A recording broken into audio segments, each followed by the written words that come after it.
My wife believed her friends' lies about me cheating, so she tracked my car, bugged my office, and even broke into my workplace, and I let her keep going, let her dig her own grave, then served her with divorce papers. Sup, Reddit. Somehow, after all that, I'm still painted as the bad guy.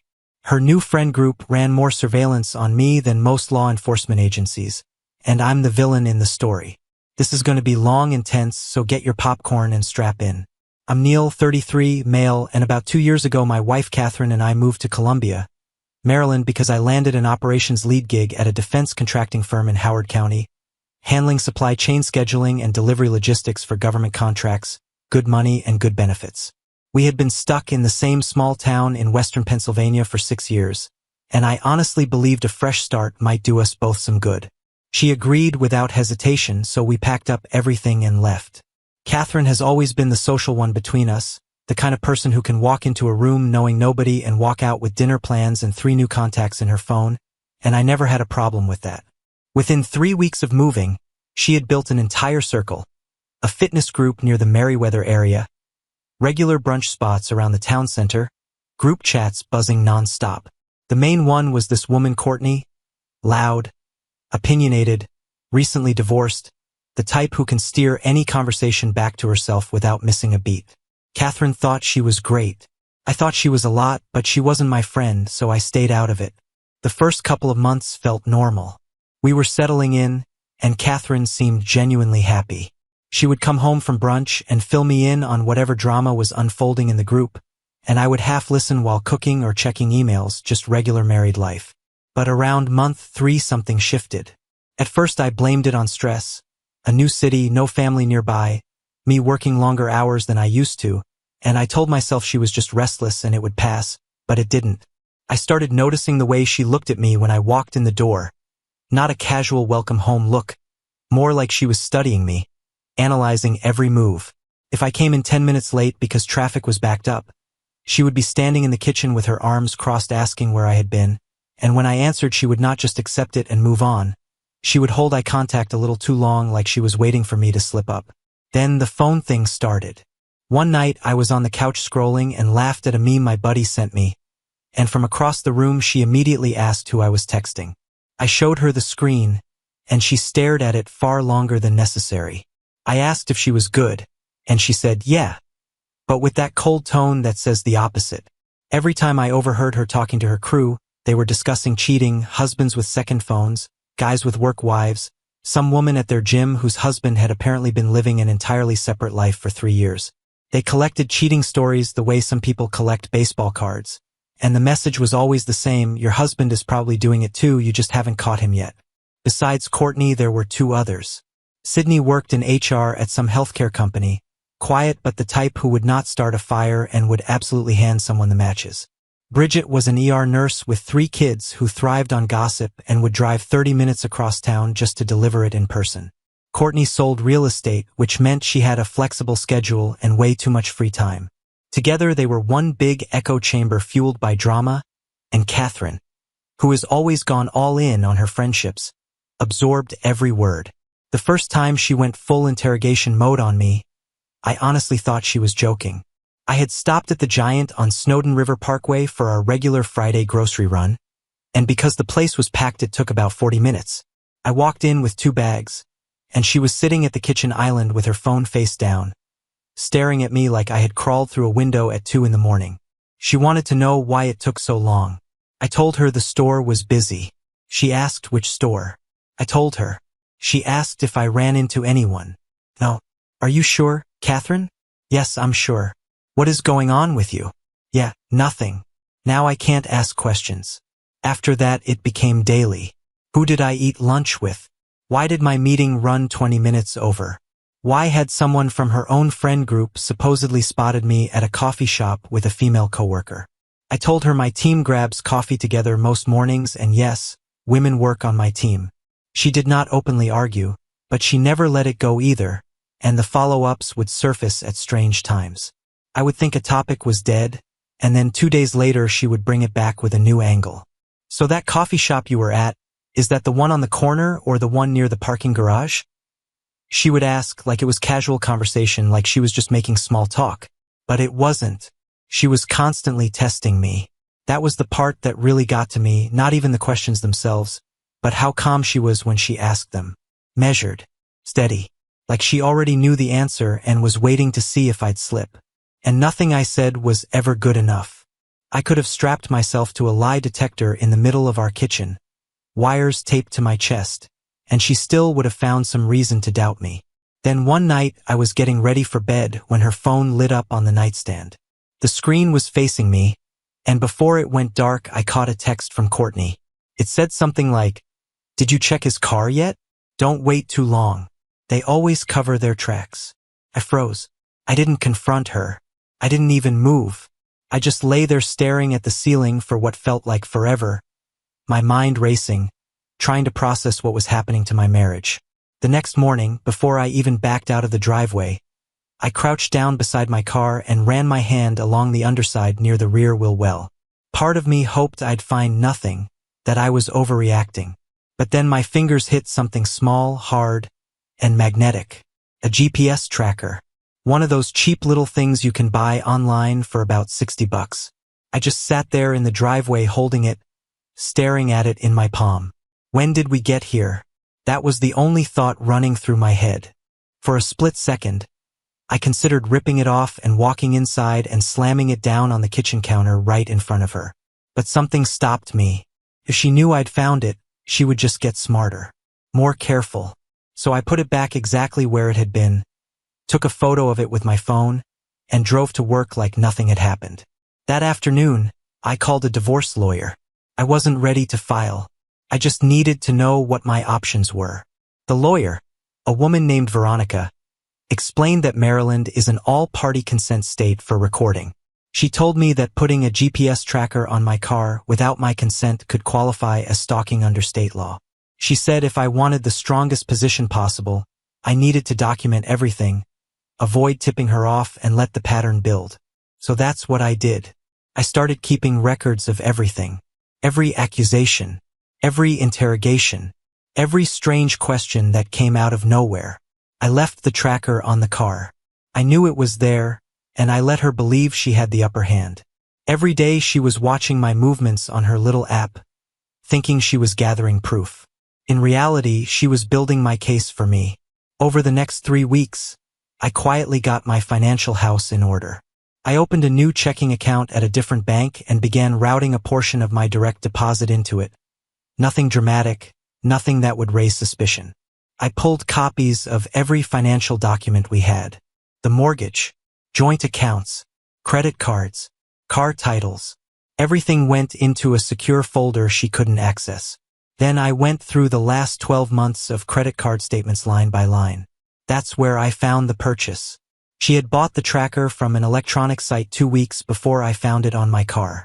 The charge was tucked neatly between a Target run and a gas station fill-up.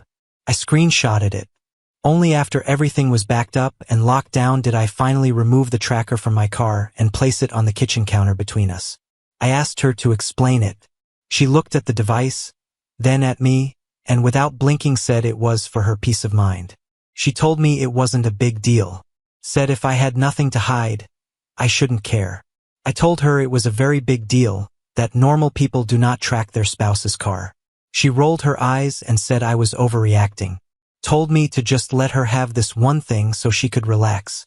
I asked her what I had ever done in our entire relationship that would justify something like this. I went through it point by point. I had never been late without an explanation. I had never hidden my phone. Every suspicion she had traced back to something one of her friends had said about some other guy in some other marriage that had nothing to do with us. She didn't have an answer. She just shook her head like I was the one who didn't understand and walked away. I stood there watching her and realized something I didn't want to admit. This wasn't the woman I married. Somewhere along the line, she had changed. And in that moment, I understood this wasn't just a marriage problem anymore. It was bigger than that. But by then, I had already been building the file for weeks. A few days after the tracker confrontation, I picked up my phone one morning and noticed a new app sitting in my app drawer. Some kind of location sharing app that I definitely had not installed. She must have grabbed my phone while I was in the shower. She knew my passcode. I had given it to her years ago because we never had anything to hide from each other. I took screenshots of the app. Then I went into my phone settings and captured the installed apps list, the permissions, the location access showing exactly what that app had been granted. I exported all of it to my secure cloud folder. After that, I changed my passcode, reset my biometrics, and turned on login alerts for all my accounts. Only once everything was preserved did I delete the app. I told Catherine it wasn't okay. She didn't even react. "If you're not doing anything wrong, why does it matter?"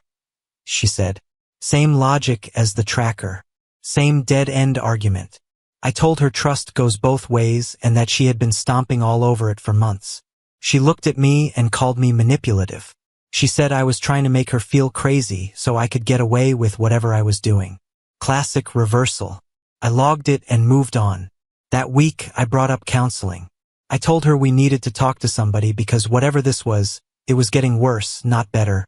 She shut it down immediately.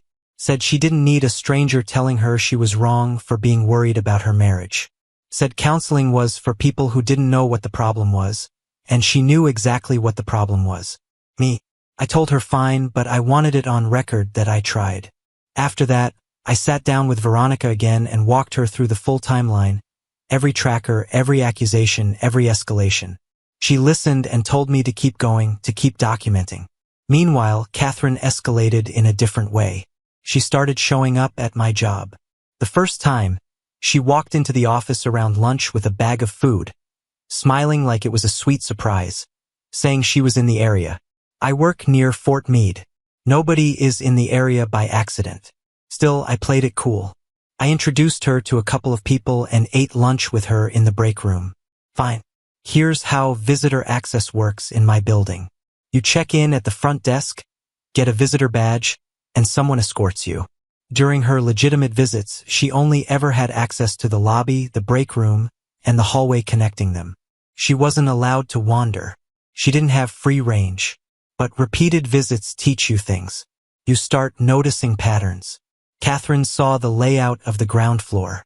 She paid attention to which doors employees used. She watched the shift change timing at the side entrance by the loading dock, where a couple of guys from the logistics team would prop the door open to take breaks if you were paying attention. And Catherine was always paying attention. It doesn't take much, just a few escorted visits, to start spotting weak points in a building. 2 days after that first lunch, she showed up again. Then again the next week. Always at random times. Never a heads up. She would come in cheerful, looking around, asking who was in my office that day, who I had meetings with, whether the woman she had just seen walking down the hall was someone I worked with. One time, she pointed at a post-it note stuck to my monitor with a woman's name and number written on it. It was a vendor rep I had been trying to schedule a shipment review with. Catherine stared at that post-it like it was Exhibit A in a trial. Every visit followed the same script. Show up smiling. Scan the room. Ask questions. Leave. Then, a couple hours later, I would get a text asking about something she had noticed while she was there.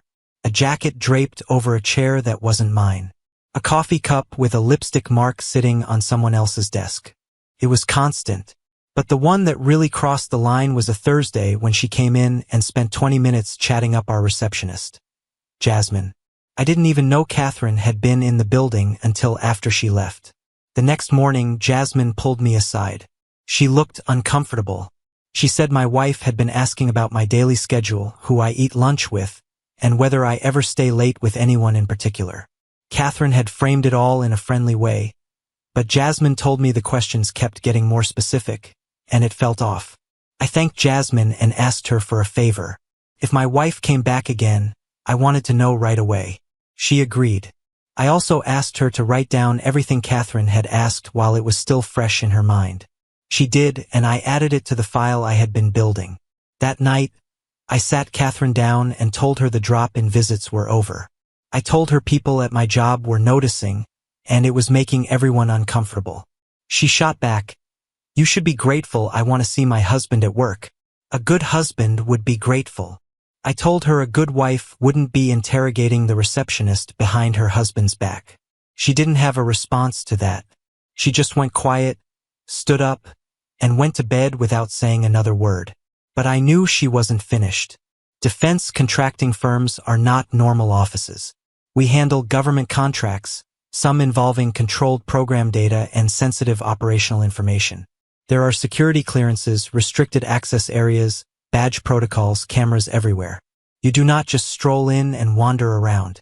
Even minor security violations get treated like major incidents. During her escorted visits, Catherine never had unsupervised access beyond the lobby and break room. But she had learned the building's rhythm. She knew about the side door by the loading dock. She knew about the shift change habit. That door wasn't supposed to be propped open, but sometimes it was. And Catherine noticed everything. So when my boss, Keith, called me into his office on a Tuesday and I saw the look on his face, I knew something had gone wrong. He told me that over the weekend, security had reviewed footage and flagged an incident. A woman had entered the building through that side door during the shift change window. She bypassed the main entrance where visitors check in. She went up to the second floor, spent about 12 minutes near my office area, and then left through the same side door. She had been wearing a cap and kept her head angled away from the main hallway cameras, but the stairwell camera captured her face clearly. The second floor, where my desk is the admin side. Open office layout. No badge doors. The controlled program areas sit deeper in the building behind their own secured access points. She did not have to breach a vault to cause damage. She just had to get close enough. My stomach dropped. Keith was not finished. After they identified the breach, security swept my workspace and found a small device mounted under my desk. A GPS and audio recorder combo, the kind that links to a phone app so you can listen remotely. My wife had broken into a defense contractor's facility and planted a surveillance device in my office. I will not pretend I handled that calmly. My hands were shaking. I was furious. She could have destroyed my entire career. Keith leaned forward and said, "Neil, I need you to understand where this is headed. HR and the security director are already looped in. Legal is involved. They are discussing filing a formal complaint with law enforcement." I took a breath and told him I had been documenting this behavior for weeks and that I already had a lawyer. He looked surprised but also relieved. Before I left, he told me security needed to interview me as standard protocol. They had to confirm I was not involved, that I had not given her access or tipped her off about the side door. I sat in a room for about an hour answering questions about my marriage and my workspace. They took my laptop and work phone for a 48-hour review. I walked out and called Veronica and told her everything. She told me to file a police report that afternoon and request a protective order immediately. I drove to the station on my lunch break, gave my statement, handed over the log, the tracker photos, the screenshots, the credit card records. The officer taking my report looked at the file and said that would make the detective's job much easier. I filed the petition for a protective order and received an interim order through a commissioner that same day. Within a few days, I had a temporary protective order hearing in front of a judge, and the final hearing was scheduled about a week after service. Veronica handled the filings and made sure nothing slipped through the cracks. When I got home, Catherine was sitting on the couch. She could tell something was wrong. I did not ease into it. I asked her directly if she had gone to my office over the weekend. For a split second, I saw the mask fall. Then she recovered. "What are you talking about? You are on camera, Catherine. They found the device." She went pale, stood up, and tried to justify it. Said I forced her hand. Said that if I had just been open with her, she never would have had to go that far. Said she did it because she loved me and needed to know the truth. You broke into a building that handles government contracts. You planted surveillance equipment next to a room where restricted program briefings happen. Do you understand what you have done? They are not going to do anything, Neil. Come on. Nobody is going to go after a wife for looking out for her marriage. I already filed the police report and I have a protective order in place. It has already been granted. Her face changed completely. She started to panic. You did what? I also have a lawyer. I have had one for a while. And I have been documenting everything. Every tracker, every interrogation, every time you showed up at my job. Every app you installed on my phone while I was in the shower. All of it. She did not speak for a long time. She just stood there trying to process it. I am filing for divorce, I said. The papers will be ready by the end of the week. She began to shake, tears falling. Neil, please do not rush something like this. I got caught up in what they were saying and I know, and I am done with this circus. She kept trying to talk. She brought up our wedding, our first apartment back in Pennsylvania, the road trip we took to the Outer Banks. She went through every good memory like she was reading from a list, trying to bury what she had done under all of it. And honestly, part of me wanted to let it work. I am not made of stone. There was a version of this woman I had loved for years. Hearing her bring up those memories hit harder than I expected. But then I remembered the tracker under my car, the app on my phone, the receptionist looking at me differently, the device under my desk. I knew the woman crying in front of me was not the same one from those memories. That person was gone. Maybe she would come back someday, but it was not going to happen while I stood there waiting. I went upstairs and started packing. I was out 3 days later. This all happened last year, about 18 months into living here. From the first tracker on my car to the break-in at my office was roughly 4 months. I moved into a one-bedroom in Ellicott City that I had already scouted weeks earlier. The lease was lined up, my finances separated, my documents secured, and my legal strategy mapped out. The whole move took half a day. Now here is where it gets interesting, because Catherine's first move after I left was to run to everyone she knew and start spinning her version. She told them I was cruel, that I was overreacting, that I was punishing her for a mistake any worried wife could have made. She painted herself as the devoted wife whose husband walked out the second things got hard, and some people bought it. I started getting texts from people I had not spoken to in weeks telling me I was being too harsh. One guy actually said Catherine probably just read too many articles online and I should cut her some slack. Another, a mutual friend from back in Pennsylvania, messaged me saying I was ruining her life over something that could have been a conversation, like I had not tried to have that conversation 6 different times. A woman from her fitness group sent me an entire paragraph about how marriage takes work and how men need to be more emotionally available. She had never met me, did not know a single detail about what happened, but still felt qualified to weigh in. Then there was a guy from our old neighborhood who said she was just scared and that I should be a man about it and forgive her. Be a man about it. As if letting someone stalk you and staying quiet is what men are supposed to do. I sent each of them the same message that they were free to believe whatever version they preferred. But the facts were documented, the footage existed, and I was not going to apologize for refusing to be stalked by my own wife. Then I blocked every one of them. The divorce is where things truly shifted. Catherine assumed I would roll over, split everything down the middle, and walk away clean just to make it stop. She even told her lawyer she expected a straightforward settlement because, and this was a direct quote from the filing, no children were involved and the finances were relatively straightforward. Veronica came prepared with receipts, literally. I filed no fault. Maryland overhauled its divorce framework a couple of years back, so you no longer need to prove fault just to end a marriage. But even though the divorce itself was no fault, that did not erase her conduct. The stalking, the surveillance, the break-in, the active criminal case, all of it gave us serious leverage in settlement negotiations. It affected the protective order, whether alimony was even on the table, and it made her side eager to settle quickly before any of it was aired out in open court. First was the relocation.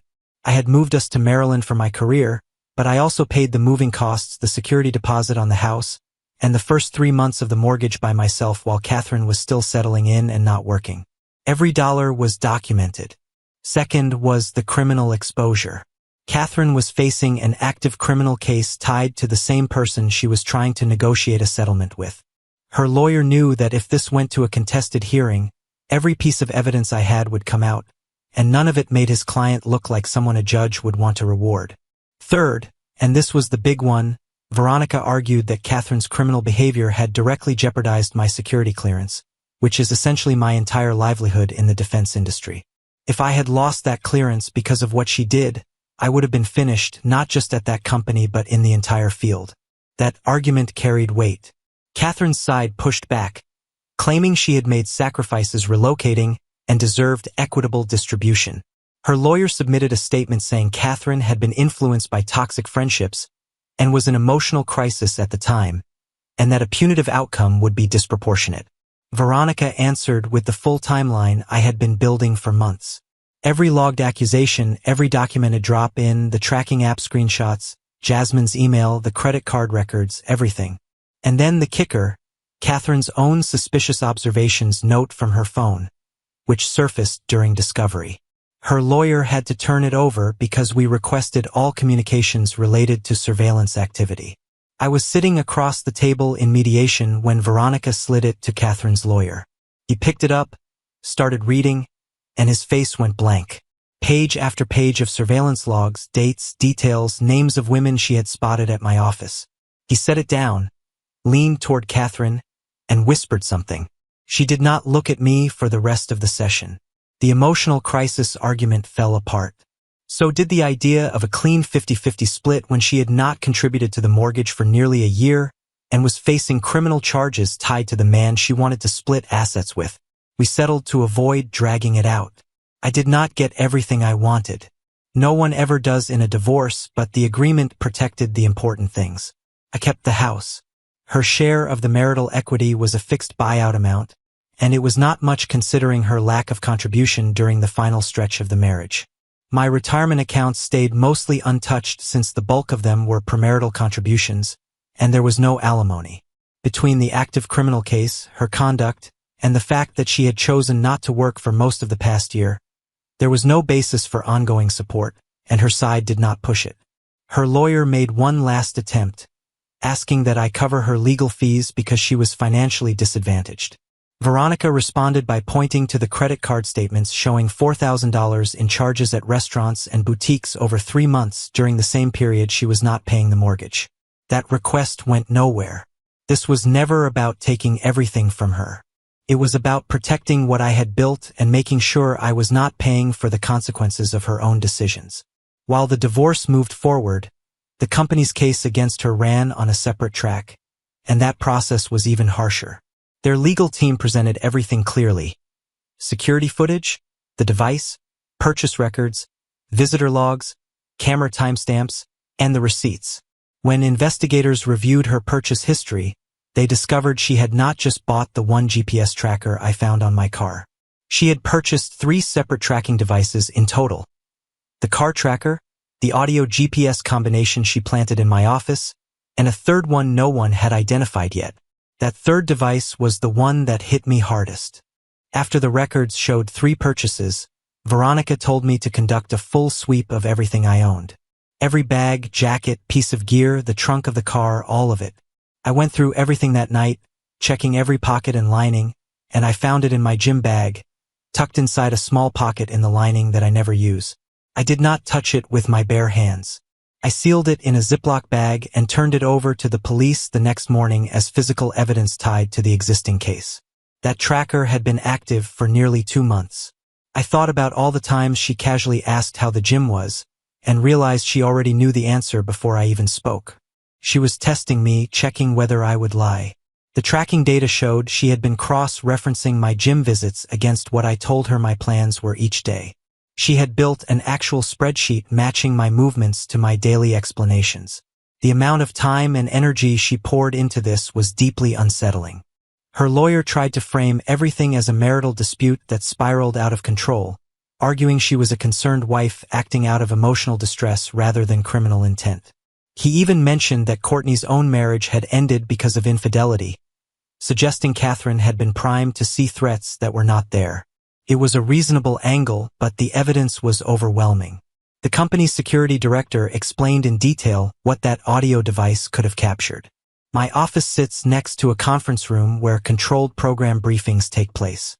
If the device had been active during certain meetings, it could have recorded information protected under federal contract security requirements.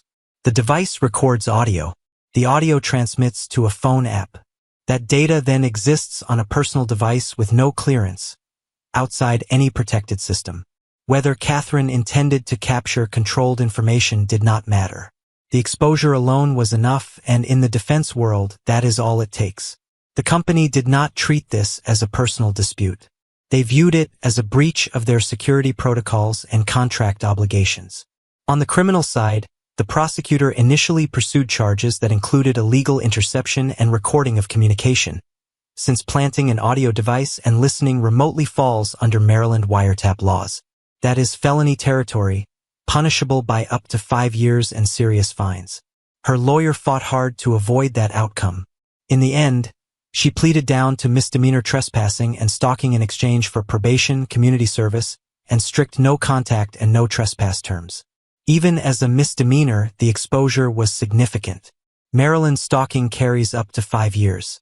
The plea deal was structured to prevent much worse consequences, and even then, it left her with a permanent record. The company also pursued a separate civil action to recover the full cost of the security audit required after the breach, along with additional damages. That case settled separately, and she is paying for it. The company issued a formal no trespass order, and my protective order specifically named the workplace as a protected location. The criminal case was continued once at her lawyer's request for more time, which dragged everything out another 6 weeks. The company pushed to have the full judgment entered on the record to set a precedent. Catherine became the example. As for her friends, the group that started all of this, they disappeared. Every one of them. Courtney, the ringleader, vanished the moment the legal consequences became real. It turned out Courtney had sent Catherine the link to the exact GPS tracker, sharing it in their group chat along with instructions on how to install it without getting caught. When things escalated, Courtney deleted the entire chat and blocked Catherine's number. What she did not realize was that Catherine had already forwarded several of those conversations to her personal email months earlier while she was building her case against me. Those messages showed Courtney coaching Catherine on exactly where to hide the tracker and telling her to check my office because that is where they always slip up. Catherine's lawyer turned them over during discovery, trying to argue outside influence as a mitigating factor. It backfired. All it did was create a clear, documented trail that the entire thing had been planned and coordinated. Sydney and Bridget unfollowed her on everything within days. Not one of them showed up to a single hearing. These women had spent months feeding Catherine's paranoia, and the second any of it appeared on a court docket, they disappeared. Her parents learned the truth through the legal filings. Her dad called me one evening, and I could hear it in his voice before he even finished his first sentence. "Neil, is all of this true? The break-in, the tracking, the charges?" "Yes, sir. All of it." He went quiet for a long time, then said he was sorry. He told me he and Catherine's mom had tried to warn her about that friend group months earlier, but she would not listen. I told him I appreciated the call and did not hold anything against him. Later, I heard her parents confronted her, told her to take responsibility and face what she had done. She did not. She doubled down, insisted I must have been hiding something and that she had been right to investigate. Her mom broke down during that conversation. After that, they stopped taking her calls. So there she was. No husband, no friends, no family willing to answer the phone. An unfavorable divorce settlement, a criminal record, restitution payments, and not a single person left willing to pretend she was the victim. As for me, I am writing this from my apartment in Ellicott City, 7 months removed from all of it. I have a lease in my own name, a stable job, and a life that finally feels calm again. I go to the gym without worrying about a tracker hidden in my bag. I reconnected with a couple of old friends back in Pennsylvania over the phone. Friendships I let fade during the worst months because I did not have the energy for anyone. I even started coaching youth flag football on Saturday mornings through the Howard County Rec program. My coworkers noticed the change too. My security clearance review came back clean, which lifted a weight off me I cannot fully explain. One wrong finding and everything I built could have vanished because of what she did. But the months I spent documenting everything made the difference. I also did something many people advised me not to do. I went after Courtney. I did not sue her, but I made sure her role did not quietly disappear. When she deleted that group chat, she thought she erased it. She forgot about the forwarded emails produced in Discovery that had her name on every message, every tracker recommendation, every instruction. I had Veronica send her a cease and desist letter informing her that she had been identified in court filings in connection with the stalking and surveillance against me, and that any further contact would result in civil action. The letter cited the specific messages where she coached Catherine on tracker placement and encouraged the break-in. Courtney never responded, but she vanished from every shared space, scrubbed her social media of anything tied to Catherine, and blocked me everywhere. That was enough. The last update I heard about Catherine came through her dad a few months after everything was finalized. She had moved back to Pennsylvania and was living with a cousin outside Pittsburgh. She could not find work in Howard County because the criminal record kept appearing on background checks in a region where much of the workforce holds security clearances or works adjacent to cleared positions. In that environment, a record like that ends careers. Even now, some people tell me I went too far, that pressing charges against my own wife was harsh, that I should have handled it quietly or given her another chance. But every chance I gave her became another opportunity for her to escalate. Every boundary I set was crossed and then pushed further. I did not destroy my marriage. She did. I just refused to let it destroy me too. She made her choices. I made mine. And I would make the same decisions again tomorrow. Guys, we are so close to hitting 1,000 subscribers on this channel. If you are not subscribed, please consider subscribing. It truly helps us reach that 1,000 mark. Thanks for helping make this dream come true.